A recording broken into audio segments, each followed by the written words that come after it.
Howdy folks, welcome back. If you happen to be new, please subscribe while you're here. And if you don't know, my name is Mason George. I have a motorcycle shop where we kind of specialize in vintage motorcycles, but I'm also a bit of a collector, hoarder, all the above, and I love buying barn find bikes and trying to bring them back to life. And I got a lead on a good one today. It is a supposedly one owner, I think 78 or 79, I can't remember, Shovelhead, which I love Shovelheads. So I already bought a bike off of this guy, well actually his friend, and I have a little bit of a relationship with him, not much, but the dude, you know, kind of told me about the bike, so I said, you know what, I'll take a ride. It's not too far away, it's down in Monterey, so I'm gonna grab some cash and let's go see if we can make a deal. So on the drive down to Monterey here, we are on Highway 1 and getting into farm country. This is where they grow a bunch of like strawberries and avocados, and they have these roadside stands with really good deals. It's actually like one of the only thing that's cheaper in California than anywhere else in the country is avocados. And I love them, so that works out pretty good. But yeah, it's a beautiful day for a little road trip. Oh, hula. Hula, hula. Everybody knows farming's hard work, but farming with an ocean view, something I never thought about when I was a kid growing up on a farm in the Midwest, that's for sure. Oh, fuel 519. Well, here she is, and he cleaned it up a bit, and supposedly it runs. Pretty stoked on that. So we'll see if we can make a deal. All right, boys and girls, we got another one. 79 runner.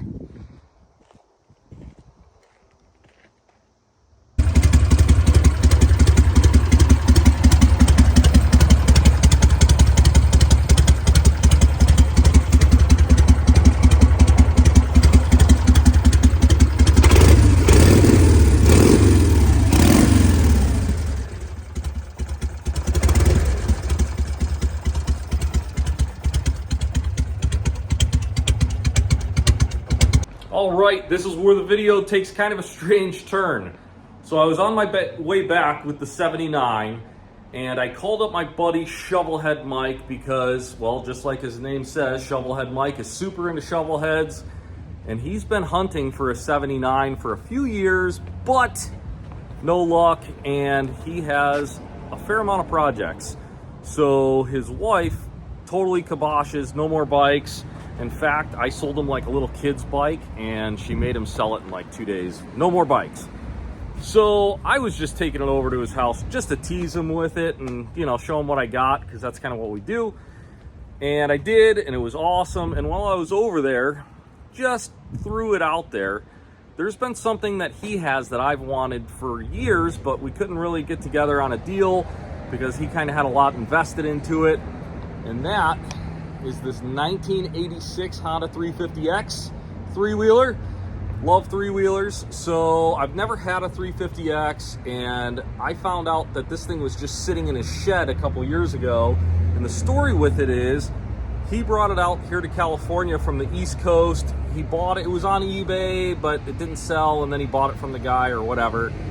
And he started fixing it up because he's all about the cosmetics and likes everything super shiny and stuff. And he broke the exhaust studs taking the exhaust off. Got frustrated, put it in the shed, and that's where it's been for the last few years. I tried to buy it a couple years ago, but like I said, we couldn't come together on a deal.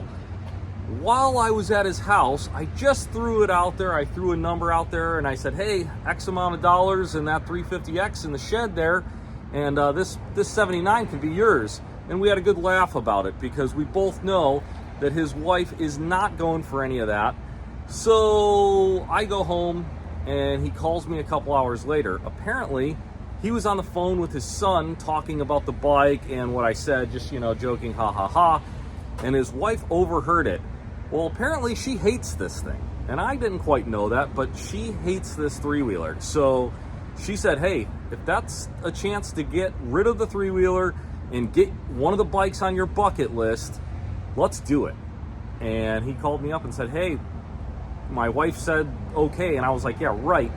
And he's like, no, we better do this tomorrow before she changes her mind. So the next day, I never even took the bike out of my truck. The next day I went over and we made the deal happen. So let me show you the 350 and what it's gonna take to get this thing back to 100%.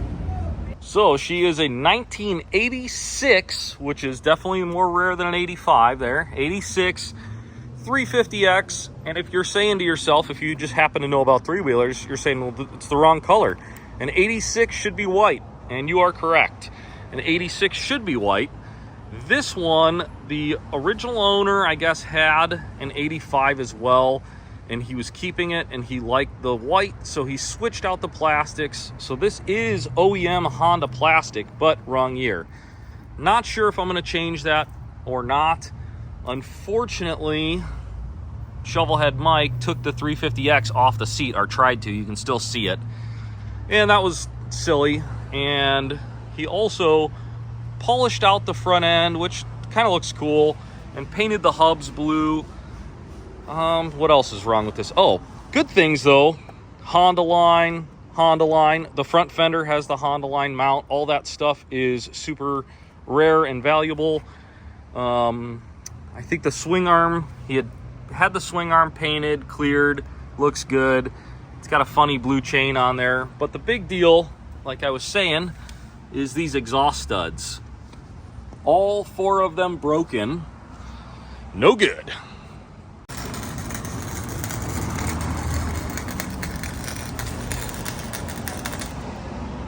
All right, before you leave mean comments and tell me that I don't know what I'm doing and these things could easily be removed, no problem, blah, blah, blah, I tried. So I tried to remove them, and I actually even took them to a professional welder, and he TIG welded nuts on there, and we could not get them out. We put hours into trying to get these things out. They wouldn't come out. So my solution was I found a fully rebuilt head. And that just seems like the easiest way, rather than take this thing all apart, take the head to the machinist, blah, blah, blah. I bought a fully rebuilt head just to speed things up, and then I'm still gonna have the old head, which I can take to a machinist if I want to, or I could just sell it as is. But that is what we're gonna have to do to get this thing fixed. So today, I guess I need to pull the engine out. Unfortunately, I don't think you can pull the head in the frame on these. So the engine's got to come out, head's got to come off, new head on, engine back in. Not the easiest thing in the world, but it's worth it because I've never had a 350X. I don't think I'm going to keep this thing forever. I like two strokes. If it was a 250R, it'd be never for sale, right? But being a 350, I just want to play with it and enjoy it a little bit, and then I'll probably sell it in the future. But for now, it's a 350X. Come on, thing's awesome.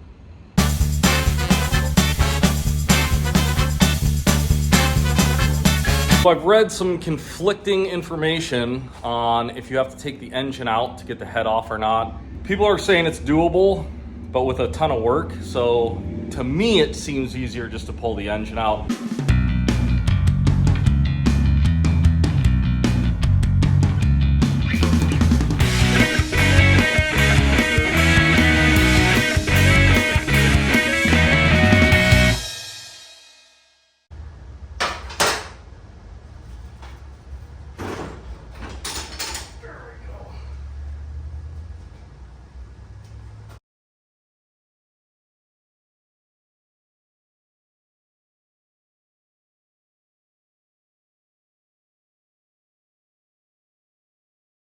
Well, I missed a bunch of it because Graham just goes so fast, but new head going on,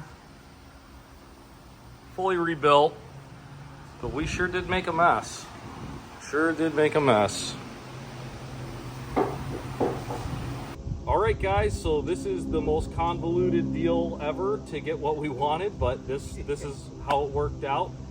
And this happened 3 months ago, so this video is kind of, I'm doing this in parts, so excuse me if I've already said something or whatever.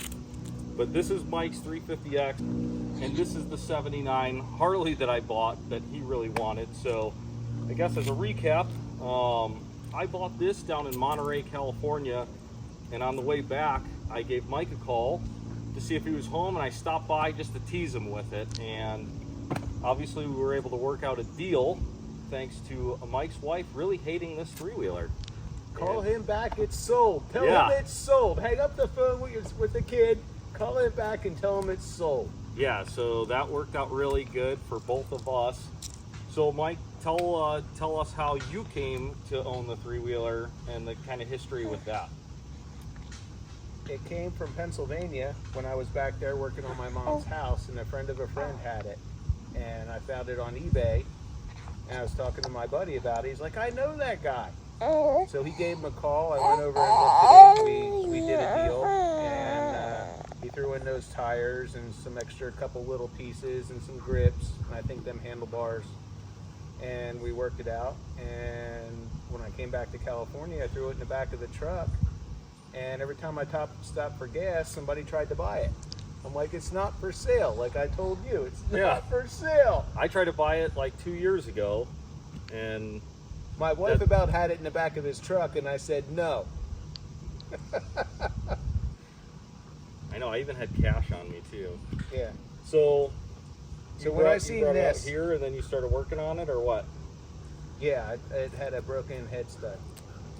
So that was when you saw it. Yep, and then it was in his shed ever since then, because he was working on a couple other Harley projects, but he's building this Shovelhead, and it's very similar to this bike because he couldn't find this bike, and he told me about that, and I just happened to stub my toe on it. So yeah, this was, you know, basically what he was going for anyways, and this one is original, which in the Harley world is a super big deal. And Shovelheads in particular have been growing in value at a rapid rate in the last like 5-6 years. And this bike, I feel like, is a wonderful long-term investment because it is going to be worth more every day. That's just the way the Harley thing has kind of been working. Knuckleheads and panheads have never gotten cheaper, and Shovelheads are the next thing in line. And what's nice about this one is someone hasn't hit it with a custom chrome catalog. They haven't taken it all apart and put custom flames or anything on it. It's kind of a time capsule. It's super original, and the gentleman that I got this bike off of has owned it since I think 1981. So, you know, it had documented history. How many miles did it have on it? 16? Yeah, I've got 1758 on it now. I've been riding it. So yeah, Mike's been riding it big time. He's only had it for 3 months and he got 400 miles. After cleaning it up, what all did you do? You changed the exhaust. I rebuilt the whole carburetor, flushed the tanks, flushed the oil tank, flushed the whole oil system. I changed the exhaust, the saddlebags, the seat, and put a sissy bar on it. But all stuff that could be put back to stock. Yeah, and Mike happens to be a hoarder of new old stock Shovelhead parts, so that worked out really good too. I've been actually collecting parts for this model of bike. I've got all new turn signals, Yankee turn signals, the brackets, the standoffs for the rear, all new risers, all kinds of stuff. So that's how you know you have the sickness. When you're buying parts for a bike you don't own yet, you got the sickness, and I can totally relate to that. So yeah, we'll give you a close look at the bike and a little look at the three-wheeler. As far as the three-wheeler goes, like Mike was saying, it had broken head studs. So when I got it, I actually bought a rebuilt head and just swapped the head out because we tried super hard to get the head studs out and I just couldn't get them out. I also I do have the shield for the exhaust. I just don't have the hardware yet, so I still got to get that. But basically, this thing just needed a lot of little stuff, and to do the head, you have to pull the engine out, so that was a big deal. But did the brakes, little stuff like that, and now it is a ripper.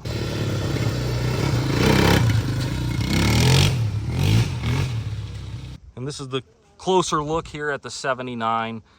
This thing was super barn fresh when I picked it up, and Mike has a ton of time into cleaning it, that is for sure. For original example, it's hard to find bikes like this when they still have original handlebars and like Mike was saying, when they're not, you know, flame jobbed out and all that good stuff.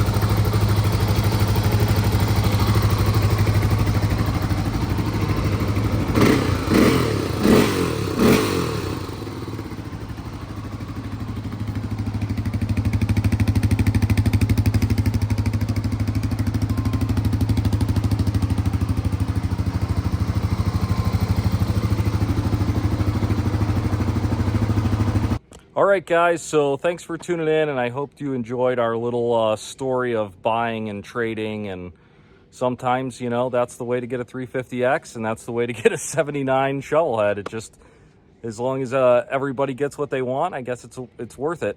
So thank you very much, Mr. Mike, and we'll continue to have fun. See you guys. If the original owner happens to see this video of the 79, I really want to say thank you for sending them brake rotors up. I'm really happy about that. I forgot about that, yeah. I really appreciate that. And if you had like the stock air cleaner or anything, I would gladly pay you if you come across anything in your travels of cleaning stuff out or whatever. Yeah, Anyways, and he's only saying that because he's bugged me about it 17 times, and I've contacted the original owner about 5. But I'm not doing it anymore because I think he's going to start hating me. And he has a couple more bikes I want to buy. So anyway, thank you for sending the rotors. Right on. Yeah. Cool. Well, thanks for tuning in, guys. And yeah, we'll see you on the next adventure.